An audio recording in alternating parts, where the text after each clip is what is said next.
Billionaire was alone in a cafe on Christmas.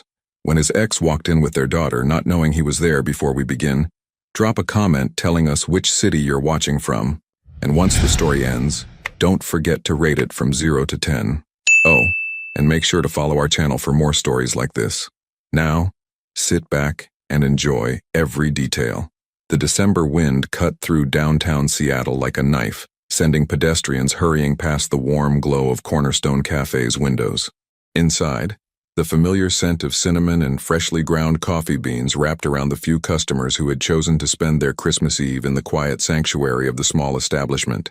Ethan Calloway sat in the corner booth, the same one he'd claimed every Christmas for the past 2 years. His long fingers wrapped around a ceramic mug that had grown cold an hour ago, but he made no move to signal the waitress for a refill. The charcoal wool coat draped over his broad shoulders was custom-tailored, probably worth more than most people's monthly salary, yet he looked oddly out of place, like a man playing dress-up in someone else's expensive life. At 32, Ethan had the kind of presence that commanded boardrooms and made stock prices fluctuate with a single statement. His dark hair was perfectly styled, his jawline sharp enough to cut glass, and his steel blue eyes usually held the confidence of someone who'd built an empire from nothing. But today, those eyes held something different, something hollow. He stared at the empty chair across from him, remembering how Natalie used to steal his French fries and laugh at her own terrible jokes, how she'd curl her auburn hair around her finger when she was thinking, or how her green eyes would light up when she talked about her dreams of running her own consulting firm someday. 2 years, 3 months, and 16 days since he'd walked away from the only woman he'd ever loved. The fintech company that had been hemorrhaging money back then now generated billions in revenue annually. Callaway Digital had offices in 12 countries, and Ethan's name regularly appeared on Forbes's lists. He owned penthouse apartments, luxury cars, and had more zeros in his bank account than he could have imagined in his wildest dreams. Yet every Christmas Eve, he found himself in this same cafe, drowning in memories of what he'd lost. The bell above the door chimed softly, and Ethan didn't look up. He'd learned to tune out the world during these annual pilgrimages to his past, but then he heard it, a laugh that made his chest tighten with recognition. "Careful, sweetheart. The door's heavy." Ethan's head snapped up and the world seemed to tilt on its axis. Natalie Brooks stood in the doorway, gently maneuvering a stroller through the entrance. She looked different. Her auburn hair was shorter now, falling in soft waves just past her shoulders instead of the long cascade he remembered. She wore a cream-colored peacoat that accentuated her petite frame, and there was something in her posture, a confidence, a self-assurance that hadn't been there before. But it was her eyes that stopped him cold. Those same emerald eyes that had haunted his dreams, now focused entirely on the small passenger in the stroller, a little girl with dark curls and curious steel blue eyes that looked remarkably familiar. Ethan's breath caught in his throat as Natalie unbuckled the child and lifted her onto her hip. The little girl couldn't be more than a year old, wearing a tiny red dress with white tights and black Mary Jane shoes that barely covered her feet. She clutched a worn brown teddy bear against her chest. "Mama, cafe?" the little girl babbled, pointing at the coffee counter with chubby fingers. "Yes, baby. We're getting hot chocolate for you and coffee for Mama," Natalie replied, her voice softer than Ethan remembered, tinged with the patience that only motherhood seemed to bring. Natalie approached the counter, completely unaware that her past was sitting 15 feet away, watching her every move with the intensity of a man who'd just seen a ghost. The barista, a college-aged girl with purple streaks in her hair, smiled warmly at the pair. "The usual, Natalie? Hot chocolate with extra marshmallows for the little princess? Please, Maya. And I'll take a large vanilla latte. We've had a long morning at the pediatrician." As Natalie reached into her purse to pay, the little girl squirmed in her arms and the teddy bear slipped from her grasp. It fell to the floor with a soft thud, landing directly in the aisle between the counter and Ethan's table. The child immediately began to fuss, reaching toward her fallen companion. "Teddy, Mama, Teddy." "I've got it, sweetheart," Natalie said, starting to bend down while still balancing her daughter. But Ethan was already moving. His body acted before his mind could catch up, and he found himself crossing the small space in 3 long strides. He bent down and retrieved the soft brown bear, straightening slowly as he found himself face to face with the woman he'd never stopped loving. Natalie's eyes widened in shock, her lips parting in a small O of surprise. For a moment, neither of them spoke. The cafe seemed to fade around them. the soft Christmas music and distant conversations becoming nothing more than white noise. "Ethan," she whispered, her voice barely audible. "Hello, Natalie." His voice was rougher than he'd intended, thick with emotions he'd spent years trying to bury. The little girl in her arms looked between them with the innocent curiosity of a child who sensed tension, but didn't understand it. She reached out toward Ethan, drawn to the teddy bear in his hands. "Teddy, please," she said sweetly, her steel blue eyes meeting his. Ethan's world stopped completely. Those eyes, they were his eyes. The same steel blue color, the same shape, even the same long lashes his mother had always said he'd inherited from his grandmother. His gaze flew to Natalie's face, searching for answers he wasn't sure he was ready to hear. She was watching him with a mixture of fear, defiance, and something that looked almost like relief. "Is she?" he began, but couldn't finish the question that was burning in his throat. Natalie's chin lifted slightly, that familiar stubborn streak he'd fallen in love with shining through her shock. "Her name is Amelia," she said quietly. "She's 18 months old." The math was simple, devastating, life-changing. Ethan handed the teddy bear to the little girl, to Amelia, and watched as she hugged it tightly against her chest. She smiled at him then, a radiant, innocent smile that shattered something deep inside his chest. "Thank you," Natalie said, her professional mask sliding into place even as her hands trembled slightly. "We should go." But as she turned toward the door, Amelia dropped her teddy bear again, this time deliberately, her eyes fixed on Ethan as if she somehow knew that he was important, that this moment would change everything. What choice would you have made if you were Ethan in that moment? Let them walk away again or fight for the chance to know the daughter you never knew existed? The teddy bear lay between them like a bridge neither was ready to cross. Ethan knelt down slowly, his expensive suit creasing against the cafe floor as he retrieved the toy for the second time. When he straightened, Amelia was studying his face with the intense curiosity that only toddlers possessed, as if she could see something in him that the adults couldn't. "She has your eyes," Natalie whispered, the words escaping before she could stop them. The admission hung in the air between them, heavy with implications. Ethan's jaw clenched, his knuckles white as he gripped the teddy bear. "Why didn't you tell me?" His voice was barely controlled, each word measured and precise in the way that had made him legendary in boardrooms across the country. Natalie shifted Amelia to her other hip, the movement protective and instinctive. "Tell you what exactly? You disappeared, Ethan. No forwarding address, no phone number, no social media presence. You became a ghost. I left you a note." "A note?" Her laugh was sharp, brittle. 3 sentences about how you couldn't give me the life I deserved? That wasn't communication, that was cowardice. The barista with purple streaks glanced over nervously, clearly sensing the tension radiating from the corner where they stood. A few other customers had begun to stare, though none seemed to recognize the billionaire whose face graced magazine covers worldwide. Amelia babbled something incomprehensible and reached again for her teddy bear. Ethan looked down at her small outstretched hand and felt something crack open inside his chest. Without thinking, he handed her the toy, and their fingers brushed for just a moment. "Dada?" Amelia said suddenly, pointing at Ethan with the casual innocence of a child who had no concept of the chaos she was creating. Natalie's face went pale. "She calls all men that," she said quickly, too quickly. "It's just a phase."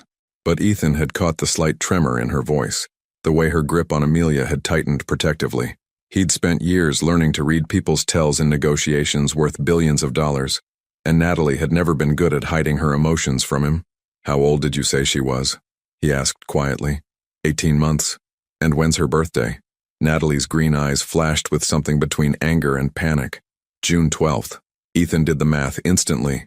June meant conception in September or October. They'd been together then. They didn't break up until January 15th. The timeline fit perfectly, and they both knew it. "Natalie," his voice was softer now, almost pleading. "Please, I need to know." For a moment, she looked exactly like the young woman he'd fallen in love with 3 years ago, vulnerable, conflicted, and desperately trying to be braver than she felt. But then her shoulders squared and he saw the steel that had been forged in his absence. "You need to know?" she repeated, her voice gaining strength. "Where was that need when I was throwing up every morning for 4 months? Where was it when I was working double shifts to pay for prenatal vitamins because my insurance was garbage? When I was lying awake at 3 a.m. wondering how I was going to raise a baby alone?" Each word hit him like a physical blow.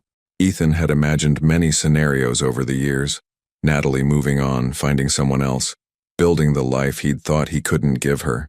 But he'd never imagined this. Never imagined that she'd needed him while he was busy becoming the man he thought she deserved. I didn't know, he said helplessly. If I had known, you would have what? Come running back out of obligation? Built a family out of guilt instead of love? Natalie shook her head, her auburn hair catching the warm light from the cafe's Edison bulbs. I couldn't do that to myself, or to her. Amelia had grown restless in her mother's arms, and was now reaching toward the colorful Christmas garland that decorated the cafe's windows. She babbled happily, oblivious to the adult drama unfolding around her. You still haven't answered my question, Ethan said, his voice rough with emotion. Natalie looked at him for a long moment, and he saw the exact instant she made her decision. Her chin lifted, and when she spoke, her voice was clear and steady. Yes, she's yours. The words hit him like a thunderbolt. Ethan had to grip the back of a nearby chair to steady himself as the full weight of her confession settled over him. He had a daughter, a beautiful, perfect daughter who had been living and breathing and growing for over a year without him knowing she existed. My God, he breathed. Natalie, don't. She held up her free hand to stop him. Don't say you're sorry. Don't say you would have done things differently. The past is the past, and I've made peace with it. But even as she said the words, Ethan could see the cracks in her armor, the way her hand shook slightly as she adjusted Amelia's position, the dark circles under her eyes that spoke of sleepless nights and endless worry, the wedding ring that was notably absent from her finger, telling him that she'd faced this alone. Have you? He asked quietly. Made peace with it? For just a moment her mask slipped completely and he saw the exhaustion underneath, the weight of single motherhood, of carrying the burden of his absence for over a year. But then she straightened again, and the professional, competent woman was back. I've had to, she said simply. Amelia dropped her teddy bear again, and this time it rolled under a nearby table. Without hesitation, both Ethan and Natalie moved to retrieve it, their heads nearly colliding as they reached for the toy simultaneously. They froze, faces inches apart, and for a moment the years fell away. He could smell her perfume, something light and floral that he didn't recognize, and see the faint freckles across her nose that only appeared when she spent time in the sun. Her lips were slightly parted, and he remembered exactly how they tasted, how she used to sigh his name when he kissed her. Natalie, he whispered. She jerked back as if he'd burned her, snatching the teddy bear from his grasp. We have to go, she said, her voice unsteady. Amelia needs her nap, and I have things to do. But as she turned toward the door with their daughter, Ethan's voice stopped her. I want to be her father. The words hung in the air between them, simple and devastating in their honesty. Natalie didn't turn around, but he saw her shoulders tense beneath her cream-colored coat. You don't get to want that, she said quietly. You gave up that right when you walked away. Then let me earn it back. This time she did turn, and the look in her eyes was a mixture of longing and fear that made his chest ache. Some things can't be earned back, Ethan. Some things once broken, stay broken. She was almost to the door when Amelia looked back over her mother's shoulder and waved at him with her tiny hand. Her face lit up with the guileless smile of a child who saw only possibility where adults saw complications. And as the door closed behind them, taking his daughter away from him for the second time in his life, Ethan realized that he would move heaven and earth to prove Natalie wrong. 3 days after Christmas, Natalie sat in her cramped home office, staring at the stack of invoices that needed her attention. The small apartment she rented in Capitol Hill was a far cry from the spacious house she'd once shared with Ethan, but it was theirs, hers and Amelia's, and that meant everything. The afternoon light filtered through sheer curtains, casting gentle shadows across the second-hand desk she'd bought from a college student on Craigslist. Amelia was napping in her crib, finally worn out from a morning of toddler chaos that had included finger-painting the kitchen cabinets and an impromptu tea party with her stuffed animals. Natalie should have been focusing on the Henderson project proposal that was due by 5 p.m., but her mind kept drifting back to steel blue eyes, and the way Ethan's voice had cracked when he'd said he wanted to be Amelia's father. Her phone buzzed against the desk, jolting her from her thoughts. The number was unlisted, but something in her chest told her exactly who it was. Hello? Natalie, it's Ethan. She closed her eyes, gripping the phone tighter. How did you get this number? I have resources. His voice was careful, measured. I need to see you to talk. We talked in the cafe, that was enough. No, it wasn't. There was something raw in his tone that made her stomach flutter despite herself. Please, give me 1 hour. That's all I'm asking. Natalie stood and walked to the window, looking down at the quiet street below.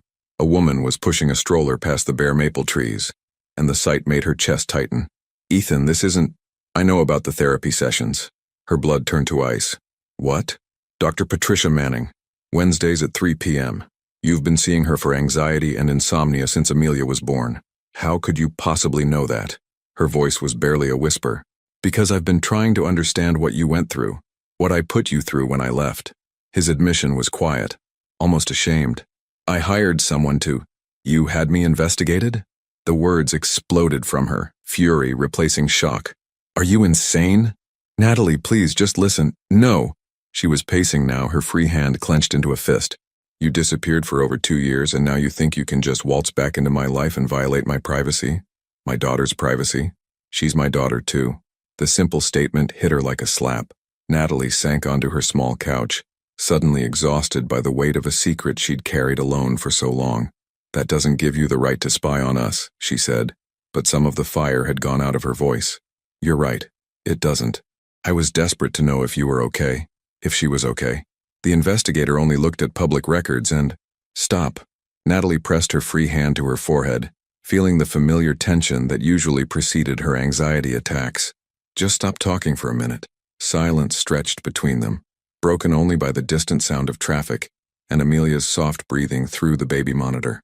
I know I handled this wrong, Ethan said finally. Everything about this has been wrong since the moment I walked away from you. But Natalie, I can't unknow that I have a daughter. I can't pretend that the last 15 months of her life don't matter to me. Despite herself, Natalie felt tears prick at the corners of her eyes. You don't know anything about the last 15 months. Then tell me. Something in his voice, a vulnerability she'd never heard before, even in their most intimate moments, made her defenses crack just slightly. Tell you what, about the nights when she had colic and I walked the floors until sunrise wondering if I was completely failing her?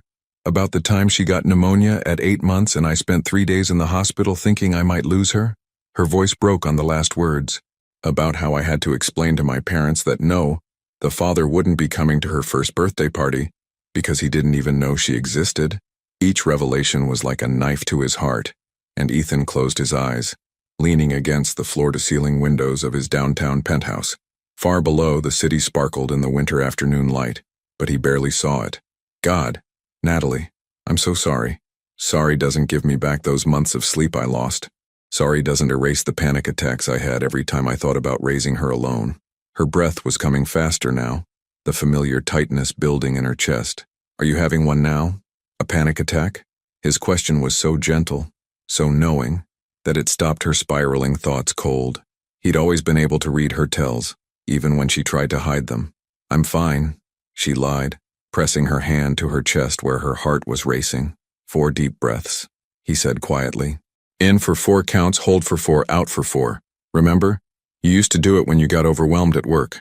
Despite herself, Natalie found herself following his instructions, her breathing gradually slowing to a more normal rhythm. The fact that he remembered such a small detail about her made something ache deep in her chest. I want to help, he said when her breathing had steadied. Not because I feel guilty, though I do, but because I love her already, even though I've only met her once, and because I never stopped loving you. The confession hung between them, devastating in its honesty. Love isn't enough, she whispered. It wasn't enough 3 years ago, and it's not enough now.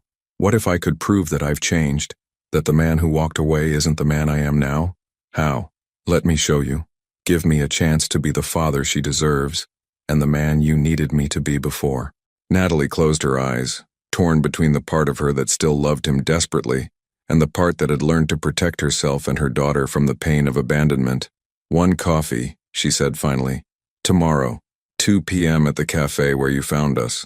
Amelia comes with me, and if at any point I want to leave, you don't follow us. You don't call. You don't have us investigated again. Do you understand? Yes. And Ethan? If you hurt her, if you let her get attached to you and then disappear again, I will make sure you regret it for the rest of your life. The steel in her voice reminded him exactly why he'd fallen in love with her in the first place. Natalie Brooks had always been fierce when it came to protecting the people she loved, and apparently motherhood had only sharpened that instinct. I won't hurt her, he promised. I won't hurt either of you. Not again. After she hung up, Natalie sat in her quiet apartment and wondered if she was making the biggest mistake of her life. Through the baby monitor, she could hear Amelia stirring from her nap, making the soft, cooing sounds that meant she'd wake up happy and ready to play. As she walked to the nursery to get her daughter, Natalie couldn't shake the feeling that everything was about to change. Again. And this time, she wasn't sure if she was strong enough to survive it if things went wrong. Ethan arrived at Cornerstone Cafe 20 minutes early, claiming the same corner booth where he'd sat on Christmas Eve.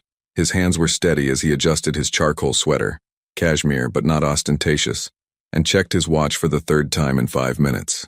He'd changed clothes twice that morning, settling on dark jeans and the sweater because he wanted to look approachable, not intimidating. At exactly 2 p.m. the door chimed, and Natalie entered with Amelia strapped to her chest in a baby carrier. She wore dark jeans, ankle boots, and a forest green sweater that brought out her eyes. Her auburn hair was pulled back in a messy bun, and she looked every inch the competent, beautiful woman he'd fallen in love with, but with an edge of wariness that hadn't been there before. Amelia's dark curls peeked out from under a tiny knit hat, and when she spotted Ethan across the cafe, she immediately began babbling and pointing in his direction. "Dada! Dada!" she squealed, her chubby arms reaching toward him. Natalie's face flushed pink. "She's been doing that all morning," she said quickly, approaching his table. "I think she remembers you from before." Ethan stood as they approached, his heart hammering against his ribs. "May I?" He gestured toward the baby carrier straps. Natalie hesitated for a moment, then nodded. "She's been fussy today. Fair warning." But as soon as Ethan carefully lifted Amelia from the carrier, she settled against him with a contented sigh that made his chest ache with emotion. She was warm and solid and real, and she smelled like baby shampoo and something indefinably sweet. "Hello, beautiful girl," he murmured, and Amelia responded by grabbing a handful of his sweater and grinning up at him with 4 tiny white teeth. Natalie slid into the booth across from him, watching with an expression caught between amazement and terror. She usually doesn't warm up to strangers that quickly. "Maybe she knows," Ethan said softly, adjusting Amelia on his lap so she could see both him and her mother. "Maybe somehow she knows I'm her dad." The word dad hung in the air between them, foreign and precious. Natalie looked down at her hands, which were clasped tightly on the table. "I ordered for you," Ethan said, nodding toward the vanilla latte that sat cooling beside her. "I remembered. You remember how I like my coffee, but you couldn't remember to leave me a way to contact you when you decided to disappear." The words came out sharper than she'd intended. Ethan's jaw tightened. "I remember everything about you, Natalie. Every morning you hummed while you made breakfast. The way you always stole the sports section even though you never read it. How you cried during every romantic movie, even the terrible ones." He paused, bouncing Amelia gently when she started to fuss. "I remember all of it because forgetting would have killed me. But leaving didn't. Leaving almost did kill me." His voice was quiet, raw, but I thought I was doing the right thing. I thought you deserved better than a man whose business was failing, who couldn't even afford to take you out to dinner without checking his bank balance first. Natalie's laugh was bitter. "You thought I cared about dinner? About money? Ethan, I was ready to move into a studio apartment with you. I was ready to eat ramen noodles for a year if it meant we were together. I know that now." He looked down at Amelia, who had grabbed his finger and was studying it with intense concentration. "But then, I felt like I was drowning and I was terrified I was going to pull you down with me. So instead you just let me drown alone." The accusation hit its mark, and Ethan closed his eyes briefly. When he opened them, they were bright with unshed tears. "Tell me about the pregnancy," he said quietly. "Please, I need to know." Natalie was quiet for a long moment, sipping her latte and watching Amelia play with the buttons on Ethan's sweater. When she finally spoke, her voice was carefully controlled. "I found out in November, 2 months before you left. I took 3 tests because I couldn't believe it." She smiled sadly. "I was terrified and excited and heartbroken all at the same time. I kept wanting to tell you, but you were so stressed about the business and I was scared it would make everything worse. The morning sickness was brutal. I lost 15 pounds in the first trimester because I couldn't keep anything down. My boss threatened to fire me twice because I kept missing work." She paused, her voice growing softer. "I used to talk to her, to you, in my belly. I'd tell you about your daddy, about how smart and funny and stubborn he was, how much I missed him." Ethan had to clear his throat before he could speak. "What else?" "The night she was born, there were complications. My blood pressure spiked, and for a while, The doctors weren't sure if we were both going to be okay. Natalie's voice cracked slightly. All I could think about was how you should have been there. How you should have been the one holding my hand and telling me everything would be all right. God, Natalie, I'm so sorry. She came 3 weeks early, barely 5 pounds. Spent her first week in the NICU. Natalie reached across the table to stroke Amelia's cheek, and their daughter immediately grabbed her finger. I slept in those awful plastic chairs, afraid to leave her alone. Afraid something would happen and she'd think I'd abandoned her too. The words were a knife to his heart, and Ethan had to blink back tears. I would have been there, if I'd known, but you didn't know, because you made sure I couldn't tell you. Natalie's voice was steady, but her eyes were bright with emotion. Do you understand what that did to me? What it's still doing to me? Before Ethan could respond, Amelia started to fuss, arching her back and reaching for her mother. Natalie gathered her close, and Amelia immediately calmed, tucking her face against her mother's neck. She's hungry, Natalie explained, checking her watch. I need to feed her. Of course. Ethan started to stand. I'll give you privacy. You don't have to leave. The words surprised them both. Natalie looked as shocked as Ethan felt. I mean, if you want to stay, she should get used to having you around. If you're serious about this. Ethan sat back down slowly.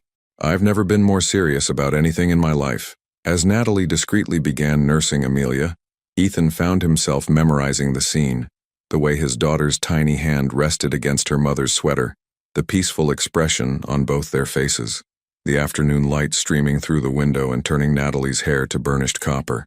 I've thought about this moment 1,000 times, he said quietly, meeting her, watching you with her, but I never imagined it would hurt this much. Hurt? Knowing what I missed, what I can never get back. He met her eyes across the table, her first smile, her first word, the first time she slept through the night. Her first word was Mama, Natalie said softly, but her second was Dada. She used to say it to everyone, the mailman, the grocery store clerk, men on the street. I think she was looking for you. The confession broke something open inside Ethan's chest, and he had to grip the edge of the table to steady himself. I want to make this right, he whispered. I want to be the father she's been looking for, and the man you needed me to be 3 years ago. Just tell me how. Natalie looked down at Amelia, who had fallen asleep in her arms, and then back at Ethan. For the first time since Christmas Eve, her expression was soft, vulnerable. I don't know if you can, she admitted. I don't know if I know how to trust you again, but maybe. She paused as if the words were too dangerous to say out loud. Maybe we could try to figure it out together. It wasn't forgiveness, not yet, but it was hope, and for Ethan, it was everything.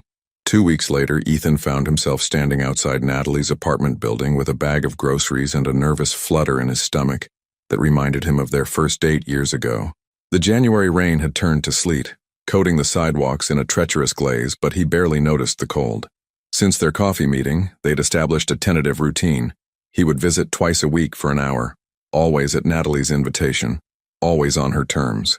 They were careful around each other, polite and distant, like strangers learning to navigate shared space. But Amelia had no such reservations about her father. Natalie answered the door in yoga pants and an oversized Seattle University sweatshirt, her hair pulled up in a messy ponytail.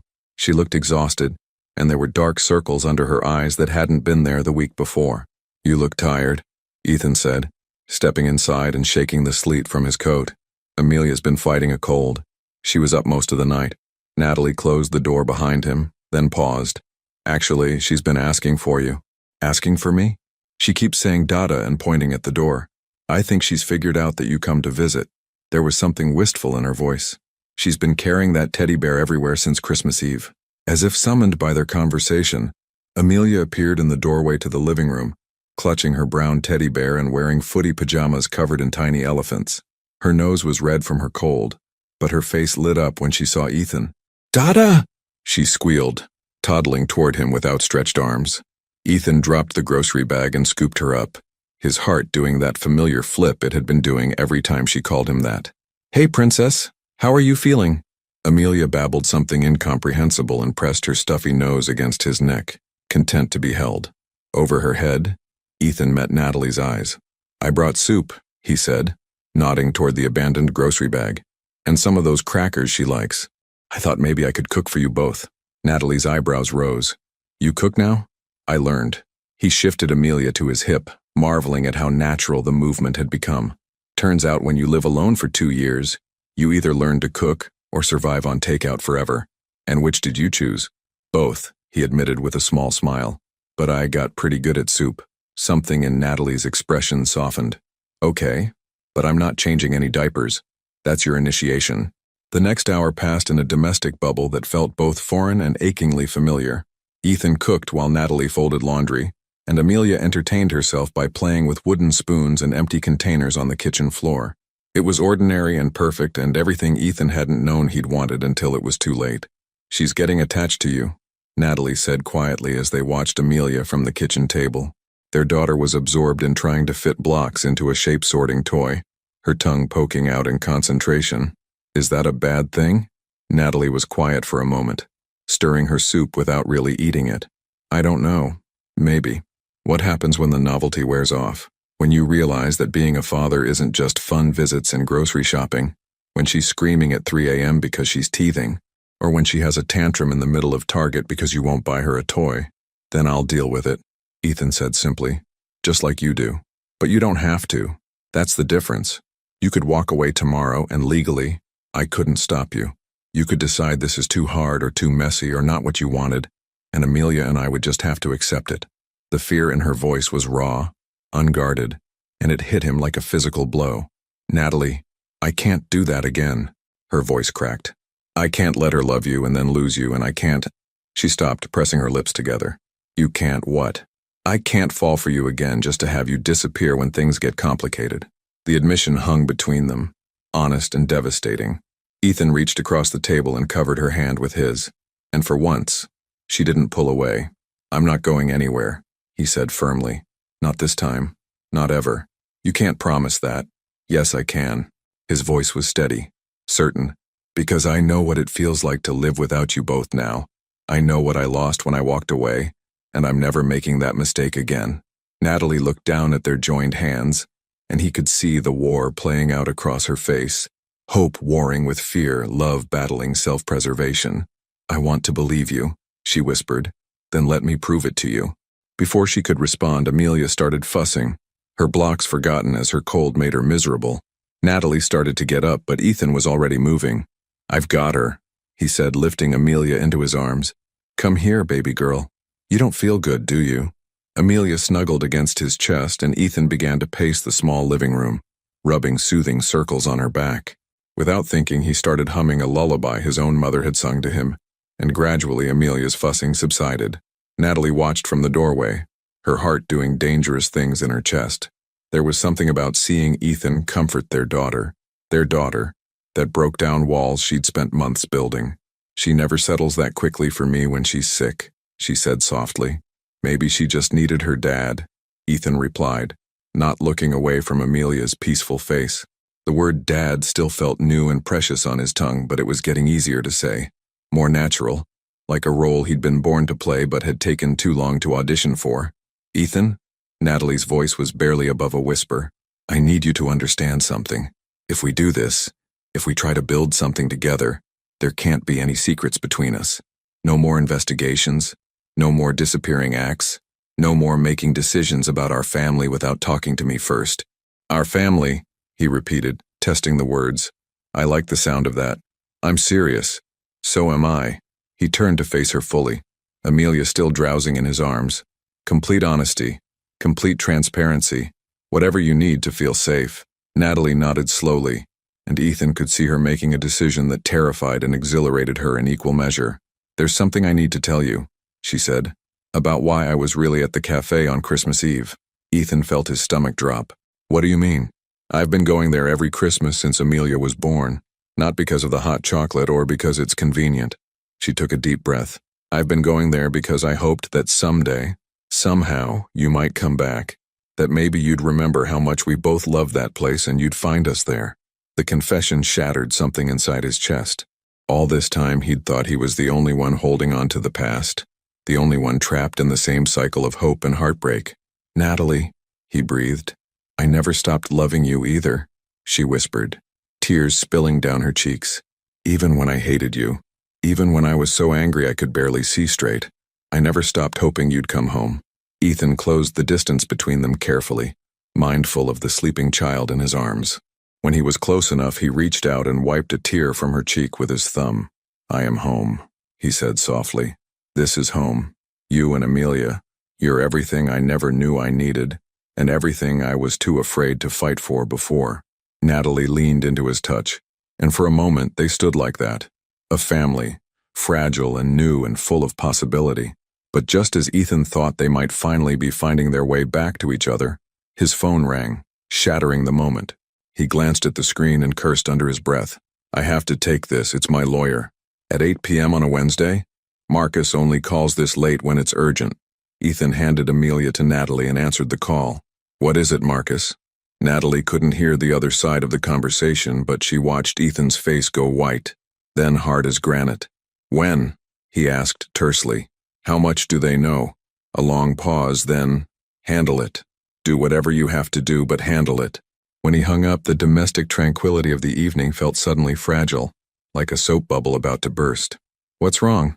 Natalie asked, though she wasn't sure she wanted to know. Ethan ran a hand through his hair, the gesture achingly familiar. "Someone leaked information about you and Amelia to the press. Apparently there are photographers outside your building right now." Natalie's blood turned to ice as she processed Ethan's words. "Photographers here? How did they—" "I don't know." Ethan was already moving toward the window, careful to stay out of sight as he peered through the blinds. Sure enough, he could see the telltale glint of camera lenses across the street. "But we need to get you and Amelia out of here now." "Out of here?" Natalie's voice rose in panic, causing Amelia to stir in her arms. "This is my home, Ethan. I'm not running away because some vultures want pictures. Natalie, you don't understand what this is like. Once they have your address, your life isn't your own anymore. They'll camp outside your building, follow you to work, take pictures of Amelia at the playground." His voice was grim with experience. "I won't let that happen to her." "You won't let it?" The steel was back in Natalie's voice. "You don't get to make that decision for us." Before Ethan could respond, his phone rang again. The caller ID showed a number he recognized. Rebecca Chen, his publicist and crisis management specialist. "Rebecca, please tell me you have good news." "I wish I could, Ethan. Someone sold photos from Christmas Eve to Celebrity Insider. The story breaks online in 2 hours. Print edition tomorrow morning. The headline is Billionaire's Secret Baby, Ethan Calloway's Hidden Family Revealed." Ethan closed his eyes, feeling the weight of his past decisions crushing down on him. "How bad is it? They have pictures of you three in the cafe, and somehow they got Natalie's full name and address. They're calling her your mystery woman and speculating about a love child scandal. It's going to get ugly fast." Natalie had moved closer during the conversation, and her face had gone pale as she caught fragments of what Rebecca was saying. "What do we do?" Ethan asked. "Damage control. I can arrange security for Natalie and the baby. Get them somewhere safe until this blows over. We need to control the narrative before it controls us." "Do it." Ethan didn't hesitate. "Whatever it costs." "Actually," Rebecca's voice took on a different tone, "there might be another option. If you were willing to give an exclusive interview, something to humanize the story, show that this isn't a scandal but a love story, we could spin this positively." "Absolutely not." Ethan's response was immediate and fierce. "I'm not putting them through that circus." He ended the call and turned to find Natalie staring at him with an expression he couldn't read. "Security?" she asked quietly. "You want to assign security to us like we're some kind of assets that need protecting? That's not what I meant, isn't it?" Her voice was deadly calm. "This is exactly what I was afraid of, Ethan. This is your world. Cameras and publicists and crisis management. And now because of you, it's Amelia's world too." Amelia began to fuss, picking up on her mother's tension. Natalie bounced her gently, but her eyes never left Ethan's face. "I never wanted this for her," Natalie continued. "I wanted her to have a normal childhood, to be able to play at the park without worrying about photographers hiding in the bushes. And she can still have that. We just need to be smart about—" "Smart?" Natalie's laugh was bitter. "Smart would have been you thinking about these consequences before you decided to force your way back into our lives." The accusation hit its mark, and Ethan felt something crack inside his chest. "Are you saying you regret letting me back in?" Natalie was quiet for a long moment, and that silence was more devastating than any words could have been. "I don't know," she admitted finally. "I don't know what I regret anymore." Before Ethan could respond, there was a sharp knock at the door. They both froze. "Ms. Brooks?" This is Jennifer Walsh from Celebrity Insider. I was hoping we could chat about your relationship with Ethan Callaway. Natalie's face went white. The reporter was right outside her door, probably having slipped past building security. Ethan moved immediately, positioning himself between Natalie and the door. "Don't answer it," he said quietly. "Don't say anything. I'd love to hear your side of the story," the reporter continued through the door, "especially about your beautiful daughter. I'm sure our readers would be fascinated to know more about Mr. Callaway's family life." At the mention of Amelia, something primitive and protective flared in Ethan's eyes. He pulled out his phone and dialed security, speaking in sharp, clipped tones. "This is Ethan Callaway. I need a team at 1247 Pine Street, apartment 3B, immediately. There's an unauthorized individual harassing residents." Within minutes, they could hear raised voices in the hallway as building security and Ethan's team arrived to escort the reporter away. But the damage was done. Natalie's sanctuary had been violated. "This is just the beginning," Ethan said quietly, watching Natalie pace the small living room with Amelia. "Once the story breaks, it's going to get worse. Much worse. Then what do you suggest?" Natalie's voice was sharp with stress. "Because I can't afford to miss work and I can't afford a nanny, and I certainly can't afford to relocate my entire life because you're famous. You don't have to afford anything. Let me—" "No." She whirled to face him. Amelia clutched protectively against her chest. "I won't be your kept woman, Ethan. I won't be dependent on you for everything. That's not who I am anymore. That's not what I'm asking. Isn't it? You want to pay for security, for a safe house, for whatever it takes to make this problem go away. But what happens when the next crisis hits? And the next one? Do I just keep hiding behind your money and your influence while my daughter grows up thinking this is normal?" Ethan ran his hands through his hair, feeling the weight of impossible choices. "What do you want me to do, Natalie? I can't change who I am. I can't make the cameras disappear or turn back time to when I was nobody. Maybe that's the problem." Her voice was so quiet he almost didn't hear her. "Maybe you can't have both. Maybe you can't be Ethan Callaway, the billionaire, and Ethan the father and expect those worlds not to collide." The words hung between them like a death sentence. Ethan felt something vital breaking apart inside him as he realized what she was really saying. "You're asking me to choose." Natalie's eyes filled with tears, but her voice remained steady. "I'm asking you to think about what's best for Amelia. Really think about it. Because a father who brings chaos and danger into her life isn't better than no father at all." Amelia chose that moment to reach out toward Ethan, babbling Dada with perfect trust and love. The sound was like a knife to both their hearts. Ethan looked at his daughter, really looked at her, and saw himself reflected in her eyes. But he also saw the exhaustion in Natalie's face, the fear that had replaced the hope he'd seen just an hour earlier. "I need some air," he said roughly, grabbing his coat from the chair where he'd left it. "I need to think." "Ethan." But he was already at the door, pausing only to look back at the two people who meant more to him than his entire empire. "I love you both," he said simply. "That's the only thing I'm certain of right now." And then he was gone, leaving Natalie standing in her small apartment with their daughter in her arms and the crushing weight of an impossible decision settling over all of them. Outside, the sleet continued to fall, and somewhere in the city, printing presses were already running with the story that would change everything. The story broke at midnight. Ethan sat in his penthouse office, the city sprawling endlessly below him through floor-to-ceiling windows, as his phone buzzed with notifications every few seconds.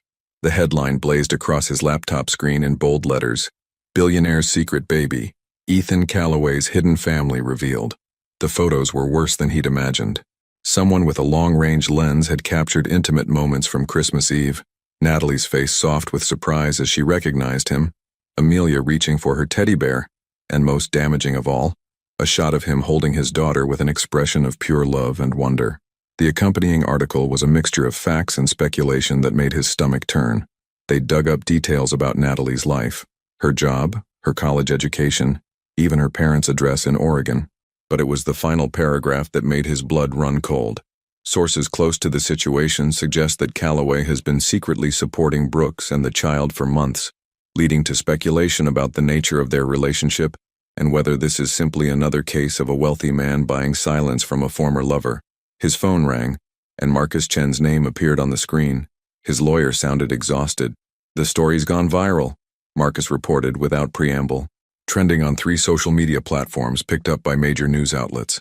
Rebecca's office has fielded 47 interview requests in the last 2 hours.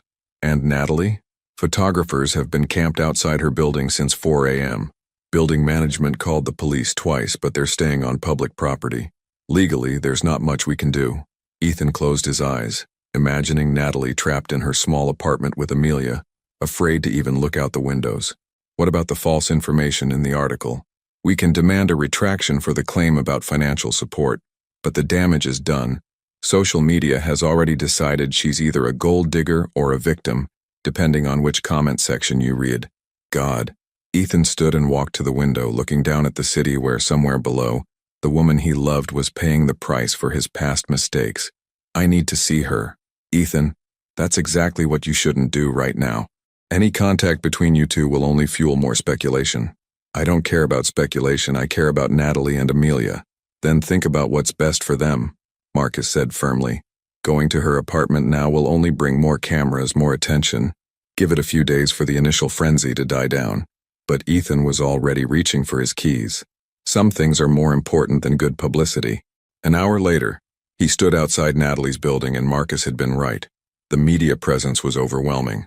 At least a dozen photographers and reporters clustered on the sidewalk, their equipment creating a small forest of lenses and microphones. As soon as they spotted him, the frenzy began. Mr. Calloway, can you comment on your relationship with Natalie Brooks? Is the child really yours? How long have you been supporting them financially? Ethan pushed through the crowd without a word, his security team creating a protective bubble around him. In the lobby, he could see the building manager wringing his hands nervously. Mr. Calloway, I'm so sorry about this situation. We've never had anything like this happen before. Is Ms. Brooks in her apartment? She hasn't left since yesterday. I feel terrible. Some of these reporters have been trying to bribe residents for information about her and the baby. The elevator ride to the third floor felt endless. When he finally reached Natalie's door, he knocked gently. Natalie, it's me. Silence stretched for long moments, and he wondered if she would refuse to let him in. When the door finally opened, he barely recognized the woman standing before him. Natalie looked like she hadn't slept. Her hair was disheveled, her eyes red-rimmed, and she wore the same clothes from the night before. But it was the expression on her face that broke his heart. A mixture of exhaustion, anger, and something that looked dangerously close to defeat. You shouldn't be here, she said without moving aside to let him in. I know, but I had to see if you were okay. Okay? Her laugh was sharp, brittle. I've had reporters calling my job, my parents, my college roommate. Someone posted my address on social media with speculation about how much money you're giving me. And I can't leave my apartment because there are cameras waiting to take pictures of my daughter. Ethan's jaw tightened. I'm going to fix this. How? You can't uninvent the internet, Ethan. You can't take back those photos or make people stop caring about your personal life. She stepped aside finally, letting him into the apartment. This is what I was afraid of. This is exactly why I knew we couldn't work. Inside, Amelia was napping in her playpen, blissfully unaware of the chaos surrounding her small world. Ethan looked at his daughter and felt something shift inside him, a clarity he'd been missing in the storm of crisis management and damage control. I've been thinking all night, he said quietly, about what you said, about whether I can have both worlds. Natalie wrapped her arms around herself, a gesture he recognized as self-protection. And, you're right, I can't be the father Amelia deserves and continue to live the way I've been living. Something has to change. What are you saying? Ethan took a deep breath, the weight of his decision settling over him like a mantle. I'm saying I choose you, both of you, whatever it takes. Ethan, I mean it. He moved closer, his voice gaining strength with each word. I'll step back from the company, sell my shares, resign from the board. I'll find a way to live quietly, privately. Because you're right. Amelia doesn't deserve to grow up in a fishbowl. Natalie stared at him, her green eyes wide with shock. You can't be serious. Your company is everything to you. No, he said simply. It was everything to me. Before I knew I had a daughter. Before I realized that all the money and power in the world doesn't mean anything if I can't protect the people I love. But your employees? Your investors? We'll be fine. The company can survive without me. But I can't survive without you and Amelia. He reached out tentatively, and when she didn't pull away, he cupped her face gently. I failed you once because I thought providing financially was more important than being present emotionally. I won't make that mistake again. Tears spilled down her cheeks. You'd really give it all up? For us? I'd give up everything for just one more day of what we had last night. Cooking dinner together, watching Amelia play, feeling like a family. For a moment, hope flickered in her eyes. But then reality crashed back and she stepped away from his touch. "It's too late," she whispered. "Even if you sell the company tomorrow, you'll always be Ethan Calloway. The cameras will always find us. And Amelia will always be the billionaire's daughter to the rest of the world. Then we'll deal with it together." "No." Her voice was firm despite the tears. "I won't ask you to destroy everything you've built. And I won't let my daughter grow up thinking love means sacrifice and hiding from the world." Ethan felt something dying inside his chest. "What are you saying?" "I'm saying maybe my therapist was right. Maybe some wounds are too deep to heal. Maybe some mistakes can't be forgiven, no matter how much we want them to be." "Natalie, please. I think you should go." She wrapped her arms around herself again, and this time it looked like armor. "Before the cameras outside realize you're here and make this even worse." Ethan looked at his daughter one last time, memorizing her peaceful face as she slept. When he looked back at Natalie, his voice was rough with emotion. "This isn't over," he said quietly. "I don't care how long it takes or what I have to do. I'm not walking away again. Not from either of you." "Then you'll be fighting this battle alone," she replied. "Because I'm done."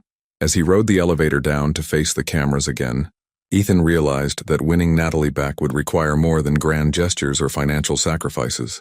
It would require proving that he could love them both enough to find a way to give Amelia the normal childhood her mother wanted, while still being the father his daughter deserved. And as the elevator doors opened to reveal the waiting media frenzy, he began to formulate a plan that would either save his family or cost him everything he'd worked for. The war for their future was just beginning.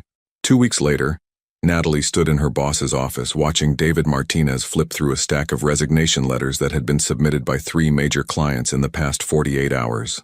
"I'm sorry, Natalie," he said without looking up from the papers. "You know how much I value your work, but the media attention is affecting the entire firm. Clients are uncomfortable, productivity is down, and frankly, we can't afford to lose any more accounts. So you're firing me." Her voice was steady, professional, even though her world was crumbling around her. "I'm offering you a generous severance package and excellent references. But yes, effectively, I'm letting you go." David finally met her eyes, and she could see genuine regret there. The partners voted unanimously. "My hands are tied." Natalie walked out of the downtown office building in a daze, clutching a banker's box containing the few personal items from her desk. The photographers had mostly moved on to other stories, but she still spotted 2 lingering across the street, cameras ready. She'd been unemployed for exactly 47 minutes when her phone rang. "Ms. Brooks? This is Jennifer Walsh from Celebrity Insider. We spoke a few weeks ago. I'm not interested in... I'm calling with an offer. $50,000 for an exclusive interview about your relationship with Ethan Calloway. 1 hour. Your side of the story." Natalie stopped walking, the amount echoing in her head. $50,000 would cover her rent for a year, buy food and diapers and health insurance. It would give her time to find another job without the panic of impending bills. "I don't sell my privacy," she said finally. "Think about it," Jennifer pressed. "The story's already out there. This is your chance to control the narrative, to show the world who you really are instead of letting them speculate." After ending the call, Natalie sat on a bench in Occidental Park and tried to calculate how long her savings would last. 6 weeks? Maybe 8 if she was careful. After that, her phone buzzed with a text from an unknown number. "Check your bank account." Frowning, she opened her banking app and nearly dropped her phone. Someone had deposited $100,000 into her checking account. The transfer note read simply, "For Amelia's future, E." Fury rose in her chest like a tidal wave. Without thinking, she dialed Ethan's number. "You arrogant, manipulative..." "Natalie?" His voice was cautious. "I take it you saw the deposit." "How dare you?" She was practically shouting, drawing stares from other park visitors. "I told you I wouldn't be your kept woman. I told you. You told me you wouldn't ask me to support you. You never said I couldn't choose to help my daughter. Don't you dare make this about Amelia. This is about you trying to control me with money because you can't handle that I said no. Transfer it back then." The simple response deflated her anger slightly. "What? If it's really about independence and not pride, transfer it back. But before you do, think about what that money could mean for Amelia. Preschool, college fund, health insurance that actually covers pediatric specialists." Natalie closed her eyes, hating him for being right. "You're not playing fair. I'm playing for the only thing that matters." His voice softened. "How are you holding up?" Despite herself, she felt tears threatening. "I lost my job today. I'm sorry." And he sounded genuinely sorry, not triumphant. "That's my fault." "Yes, it is." She wiped her eyes with the back of her hand. "Everything that's happening to us is your fault. I know, and I'm going to fix it. You can't fix this, Ethan. You can throw money at it, but you can't fix it. Watch me." Before she could ask what he meant, he'd hung up, leaving her alone with 100,000 questions and a bank account that would solve all her immediate problems, if she could swallow her pride enough to use it. That evening, as she fed Amelia dinner in their small kitchen, Natalie's phone rang again. This time it was her mother. "Honey, I just saw the news." "What news?" Natalie's stomach dropped. "Mom, please tell me you didn't talk to any reporters." "No, sweetheart. I'm calling about the other news. About Ethan." "What about Ethan?" "Turn on Channel 7. He's giving some kind of press conference." With mounting dread, Natalie turned on her small television and found the local news. There was Ethan, standing behind a podium in what looked like a conference room, facing a room full of reporters. He looked tired but determined, and when he spoke, his voice was clear and steady. "I've called this press conference to address the recent media speculation about my personal life," he began. "3 weeks ago, I discovered that I have a daughter with a woman I loved and lost due to my own failures. I want to be clear about several things." Natalie sank onto her couch, Amelia in her lap, transfixed by what she was seeing. "First, Natalie Brooks has never asked me for money, support, or anything else. She raised our daughter alone for over a year, because I wasn't man enough to stay and fight for our relationship when times got hard. The speculation that she's somehow taken advantage of me is not only false, it's insulting to one of the strongest, most principled women I've ever known." The camera flashed to the reporters who were scribbling furiously. "Second, effective immediately, I'm stepping down as CEO of Callaway Digital and selling my controlling stake in the company. I'll be transitioning to a consulting role that will allow me to work remotely and maintain my privacy." Gasps echoed from the press room, and Natalie felt her own sharp intake of breath. "But the most important thing I want to say," Ethan continued, looking directly into the camera as if he could see her through it, "is this. I'm sorry. I'm sorry to Natalie for leaving when she needed me most. I'm sorry to my daughter for missing the first 15 months of her life. And I'm sorry to both of them for bringing this chaos into their world." He paused, and when he continued, his voice was rough with emotion. "I don't expect forgiveness. I don't expect a second chance. But I want the world to know that Natalie Brooks is not a scandal or a story or a source of speculation. She's a brilliant, independent woman who deserves to raise our daughter in peace. And if anyone has a problem with that, they can take it up with me, not her." The press conference continued with questions about the company transition and financial implications, but Natalie barely heard them. Her phone was buzzing constantly, texts from friends, calls from numbers she didn't recognize, notifications from social media. But it was a text from David Martinez that made her smile for the first time in weeks. "Saw the press conference. Partners want to discuss your return. Call me." As she put Amelia to bed that night, her daughter babbled contentedly, seemingly unaffected by the upheaval in their small world. But when Natalie looked at her, she saw Ethan's eyes staring back at her, curious, intelligent, trusting. "What do you think, baby girl?" she whispered. "Is Daddy trying to be the man we need him to be? Or is this just another grand gesture that won't last?" Amelia responded by grabbing her finger and holding tight, as if to say that sometimes love was worth the risk of being hurt again. But just as Natalie was beginning to think that maybe they could find a way forward together, her phone rang with a call that would change everything. "Ms. Brooks, this is Dr. Elizabeth Harper from Seattle Children's Hospital. I'm calling about Amelia's recent blood work from her wellness check." Natalie's blood turned to ice. "Is something wrong? We'd like you to bring her in tomorrow morning for some additional tests. There are some irregularities we want to investigate." As the doctor's words washed over her, Natalie realized that all their fights about money and privacy and second chances were about to become secondary to the only thing that truly mattered, their daughter's health. The pediatric wing of Seattle Children's Hospital smelled like disinfectant and barely suppressed fear. Natalie sat in the waiting room, Amelia sleeping restlessly in her arms, and tried not to think about all the terrible possibilities that could explain why they were here. Dr. Harper had been vague on the phone. Something about Amelia's white blood cell count being abnormal, the need for more comprehensive testing. But the way she'd scheduled the appointment for first thing the next morning, The urgency in her voice, despite her professional calm, had sent Natalie into a spiral of anxiety that kept her awake all night. She'd almost called Ethan a dozen times but stopped herself each time. This wasn't his crisis to share. He'd made his grand gestures and public declarations, but when it came down to real life, to doctor's appointments and waiting rooms, and the kind of fear that made your hands shake, she was still alone. Amelia stirred in her arms, whimpering softly, and Natalie automatically began the gentle swaying motion that had become second nature over the past 15 months. "Shh, baby girl. Mama's got you." "Natalie?" She looked up to find Ethan standing in the doorway of the waiting room, still wearing a suit from what must have been an early morning meeting. His hair was slightly mussed, as if he'd been running his hands through it, and his face was pale with worry. "How did you—" she began. "David Martinez called me. He said you'd requested emergency leave for a medical appointment with Amelia."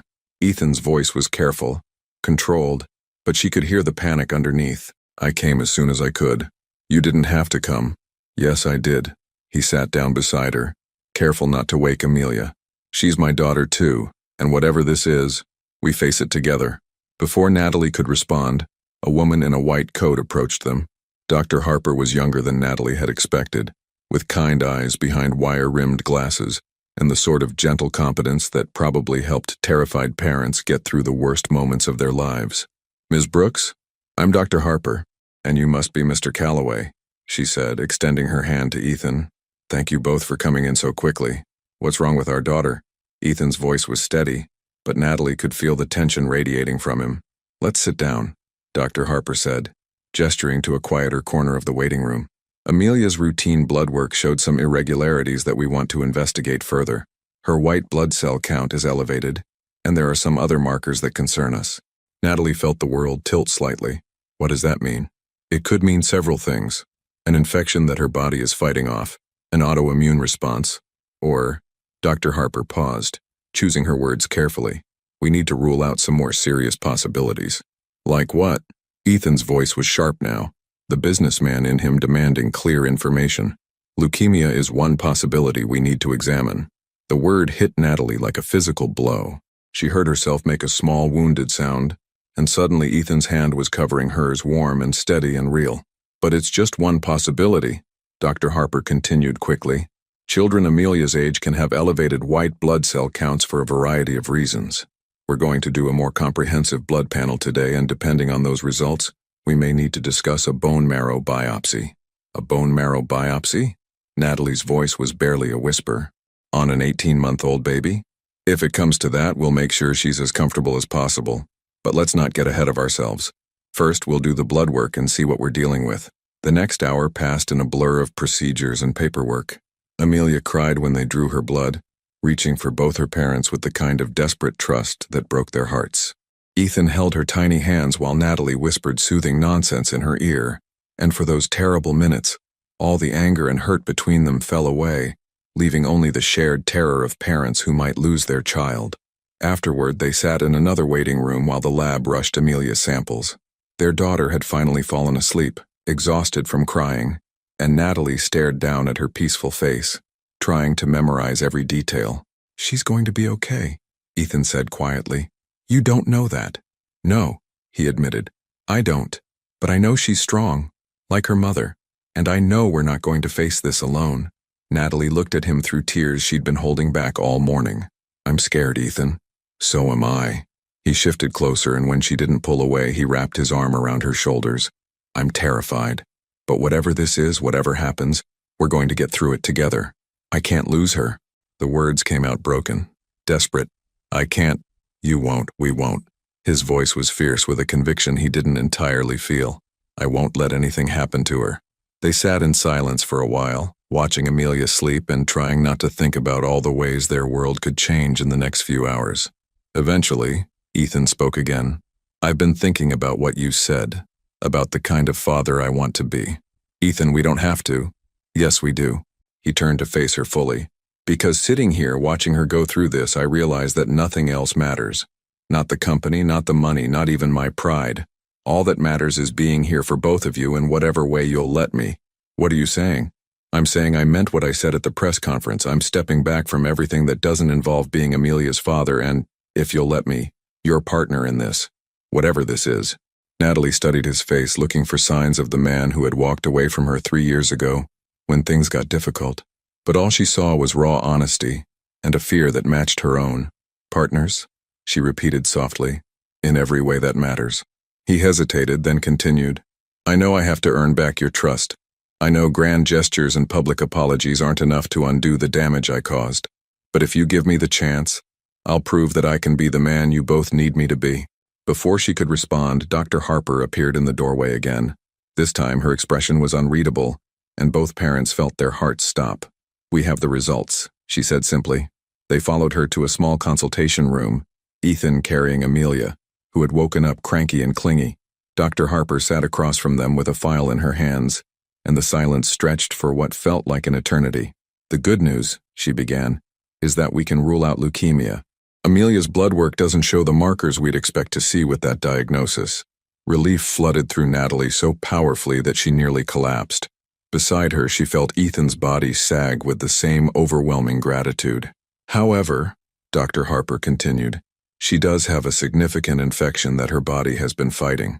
It's bacterial, probably something she picked up from daycare or a playground, but it's been going on longer than we'd like. Is it serious? Ethan asked. It's treatable with antibiotics, but it will require careful monitoring. Her immune system is a bit compromised right now, so we need to be aggressive about treatment and watch her closely for the next few weeks. What does that mean, practically? Natalie's voice was steadier now, the immediate terror having passed. Daily medications, weekly checkups, and keeping her away from large groups of children until the infection clears. No daycare for at least a month. Natalie's heart sank as she realized what that meant. No daycare meant no work, which meant no income, which meant, we'll figure it out, Ethan said quietly, reading her thoughts. Whatever we need to do, we'll figure it out.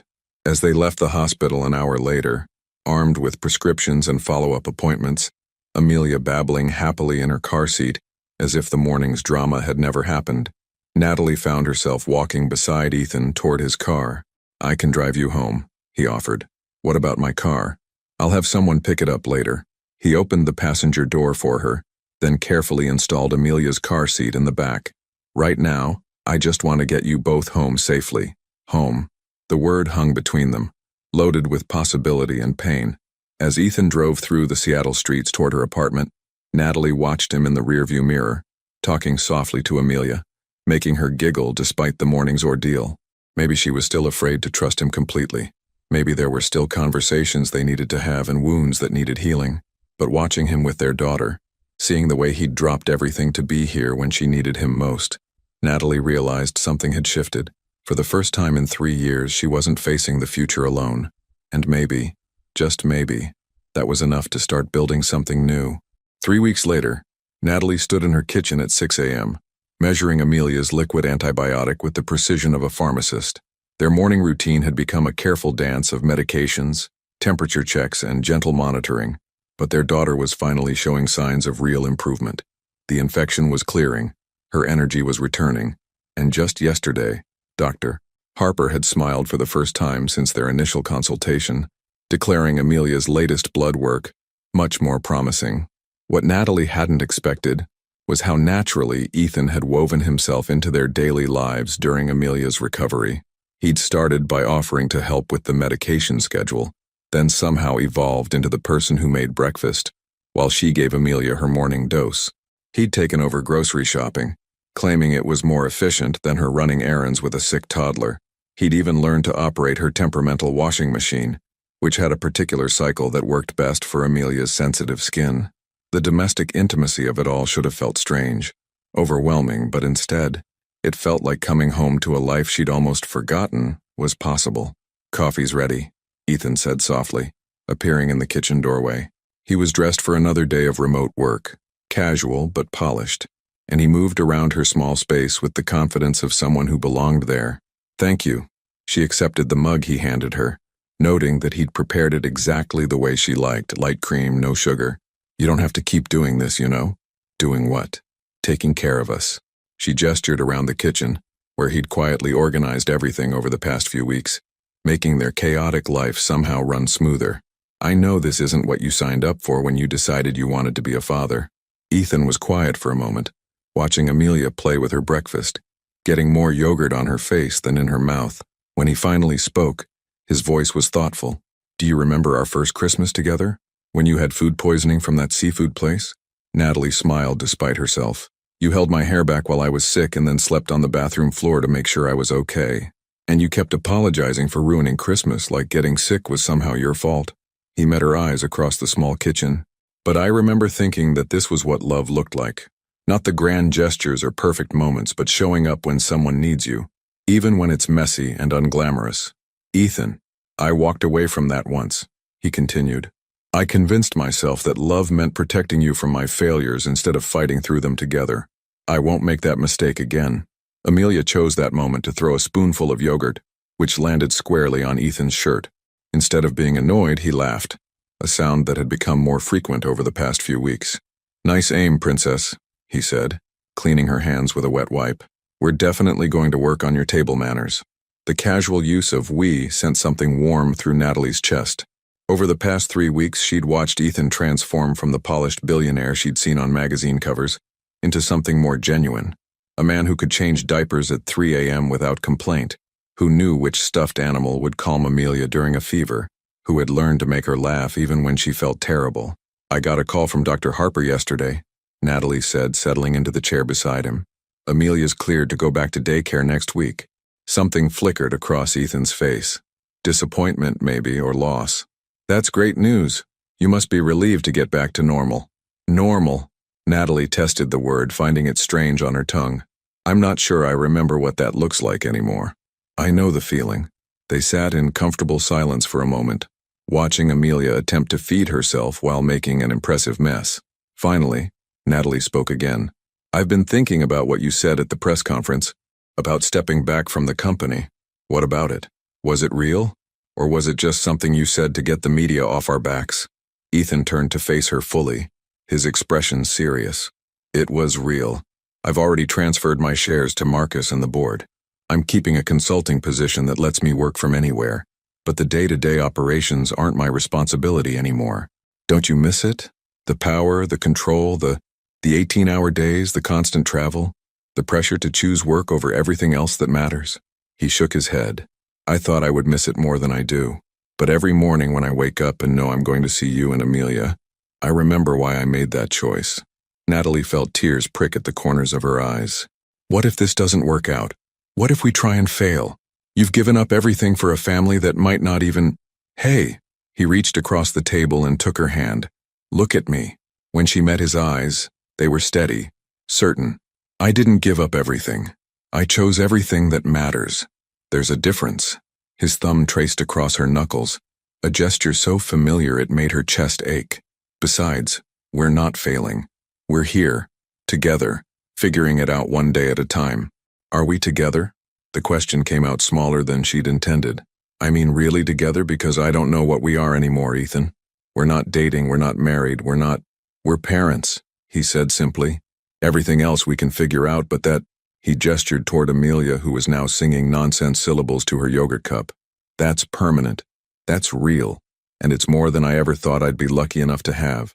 Natalie was quiet for a long moment, processing his words. When she finally spoke, her voice was barely above a whisper. "I'm scared to trust you again. I know. I'm scared that this is just you playing house until something more interesting comes along." "I know that too." "Then how do we move forward?" Ethan was quiet for a moment, then stood and walked to where his jacket hung by the door. From the inner pocket, he pulled out a small velvet box that made Natalie's breath catch in her throat. "This isn't what you think it is," he said quickly, returning to the table. "I'm not proposing. I know we're not there yet, and I know you need more time to trust me again." He opened the box to reveal a simple silver band set with a small diamond. Beautiful but understated. Nothing like the ostentatious engagement ring he might have bought 3 years ago. "This is a promise," he said. "A promise that I'm not going anywhere, that I'm going to show up every day in whatever way you'll let me, that I'm going to earn back your trust one breakfast, one doctor's appointment, one yogurt-covered morning at a time." Natalie stared at the ring, her heart hammering against her ribs. "Ethan, you don't have to say yes. You don't have to say anything. But I need you to know that this—" He gestured between them, encompassing the small kitchen, the domestic chaos, their daughter singing to her breakfast. This is what I want. Not someday, not when everything is perfect, but right now, exactly as messy and complicated as it is. For a moment, the only sound in the kitchen was Amelia's happy babbling. Then slowly, Natalie extended her right hand. Not my left hand, she said, as he slid the ring onto her finger. I'm not ready for that kind of promise yet. But this hand, she looked down at the simple band, then back up at him. This hand is willing to try. The smile that spread across Ethan's face was like sunrise after the longest night of the year. That's all I need, he said, just the chance to try. Later that morning, as they walked through Pike Place Market with Amelia in her stroller, a family outing that had become routine over the past few weeks, Natalie found herself thinking about second chances and the courage it took to believe in them. They weren't perfect. They still had conversations to have, wounds to heal, trust to rebuild. But as she watched Ethan help Amelia pick out flowers at a vendor's stall, his face soft with the kind of love that had nothing to do with obligation and everything to do with choice, she thought maybe perfect wasn't the point. Maybe the point was showing up. Maybe the point was choosing love over fear, hope over self-protection, partnership over pride. Maybe the point was coming home, not to a place, but to the people who made everywhere feel like home. As they headed back toward her apartment, Amelia fell asleep in her stroller, exhausted from the morning's adventure. Ethan reached for Natalie's hand, and she let him take it, silver ring catching the afternoon light. One day at a time, he asked softly. One day at a time, she agreed. And for the first time in 3 years, the future felt like something worth fighting for. 18 months later, the autumn air in Seattle carried the scent of coffee and fallen leaves as Natalie pushed Amelia's stroller down the familiar sidewalk toward Cornerstone Cafe. At exactly 3 years old, their daughter had grown into a chatty, curious toddler who insisted on walking part of the way herself, stopping to examine every interesting leaf or sidewalk crack along the route. "Daddy meet us cafe?" Amelia asked for the third time, her vocabulary having exploded over the past year into full sentences that never failed to amaze both her parents. "Yes, baby girl. Daddy's meeting us at the cafe," Natalie confirmed, checking her watch. They were running a few minutes late, but Ethan would wait. He always waited. The past 18 months had been a journey of small victories and daily choices. There had been setbacks, moments when old fears crept in, when Natalie wondered if she was being naive to believe that people could truly change, when the weight of single motherhood she'd carried for so long made her retreat into old patterns of self-protection. But there had been so many more moments of grace. Ethan learning to braid Amelia's hair after watching YouTube tutorials, the three of them building pillow forts on rainy Sundays. Natalie's gradual realization that the man who had walked away 3 years ago was not the same man who now knew exactly how to make Amelia laugh when she was cranky, or how to talk Natalie through her anxiety attacks with the same calm patience he brought to everything else. They'd moved in together 6 months ago, not to his penthouse, which he'd sold, but to a modest house in Queen Anne with a yard where Amelia could play and a home office where they could both work. It was nothing like the mansion Ethan could have afforded, but it was theirs in a way that felt real and earned. The cafe came into view, and through the window, Natalie could see Ethan already seated in their usual corner booth. Not the same one where he'd spent those lonely Christmases, but a new spot they'd claimed together, one that felt like possibility rather than regret. "There's Daddy," Amelia squealed, pressing her face against the glass as they approached the door. Ethan looked up at the sound of her voice, and his face lit up with the kind of unguarded joy that still caught Natalie off guard sometimes. He stood as they entered, scooping Amelia into his arms and spinning her around until she dissolved into giggles. "Hello, my beautiful girls," he said, kissing the top of Amelia's head before leaning down to brush his lips against Natalie's cheek. "Perfect timing. I just ordered." "Hot chocolate," Amelia announced. "With marshmallows." "With marshmallows," Ethan confirmed solemnly. "And extra whipped cream, because it's a special day." Natalie settled into the booth across from him, watching as he helped Amelia out of her tiny jacket with the kind of practiced ease that spoke of hundreds of similar moments. The simple silver band on her right hand caught the afternoon light. She still wore it there, a reminder of the promise they were still keeping, day by day. "So," Ethan said once Amelia was settled with her coloring books, "I have news. Good news or bad news? Depends on how you feel about change." His smile was mysterious, tinged with excitement. "The documentary about corporate responsibility that I've been consulting on? They want to offer me a permanent position as an executive producer." Natalie raised her eyebrows. That sounds like good news. Why the dramatic buildup? Because it would mean traveling sometimes. Nothing like my old schedule, maybe once a month, never more than a week at a time. But it would mean being away from you and Amelia occasionally. Natalie considered this, surprised to find that the prospect didn't fill her with panic the way it might have a year ago. What do you want to do? I want to take it. The work is meaningful, it pays well, and it's the kind of challenge that makes me excited to get up in the morning. But only if you're okay with it. Only if we can make it work for our family. Our family. The phrase still sent warmth through her chest, even after all this time. I think we can make it work, she said. Amelia and I are pretty good at taking care of ourselves when we need to. I know you are. That's one of the things I love most about you. You never needed me to rescue you. You just needed me to show up and be present for the life we were building together. Before Natalie could respond, Amelia looked up from her coloring. Daddy, when you go to work far away, you come back? Ethan's expression grew serious as he met his daughter's earnest gaze. Always, Princess. I will always come back to you and Mommy. That's a promise. Pinky promise? Pinky promise. He extended his little finger, and Amelia wrapped hers around it with the gravity of someone sealing the most important contract in the world. As they sat in the comfortable warmth of the cafe, sharing hot chocolate and watching Amelia color outside the lines with determined concentration, Natalie found herself thinking about the strange circles life could draw. 3 years ago, this place had represented everything she'd lost. 2 years ago, it had been where hope went to die quietly over cold coffee. Now it was where they came to celebrate small victories, to make decisions as a family, to maintain the traditions that grounded them in something larger than just the daily chaos of loving each other. Penny for your thoughts? Ethan asked, following her gaze around the familiar space. Just thinking about how different everything is from what I planned. Better or worse? Natalie looked at him, really looked at him. The fine lines around his eyes that spoke of laughter more than stress these days. The way he automatically cut Amelia's muffin into the exact bite-sized pieces she preferred. The silver ring on his own right hand that matched hers, a symbol of promises kept and trust rebuilt one day at a time. Different, she said finally, but better, much better. Later that evening, after Amelia was asleep in her own bed in their shared home, Natalie and Ethan sat on their back porch, wrapped in blankets against the October chill. The house was quiet except for the distant sound of traffic and the soft hum of the baby monitor. I love our life, Ethan said suddenly, breaking the comfortable silence. Even the 6 a.m. wake-up calls? Even the tantrums over the wrong color cup? Especially those. He pulled her closer and she settled against his side with the kind of ease that came from thousands of nights like this one.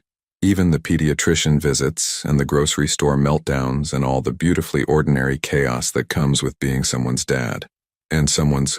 Natalie let the question hang between them. Someday, Ethan said softly, understanding what she wasn't quite ready to ask. When you're ready. When we're both sure that the promises we're making are the forever kind.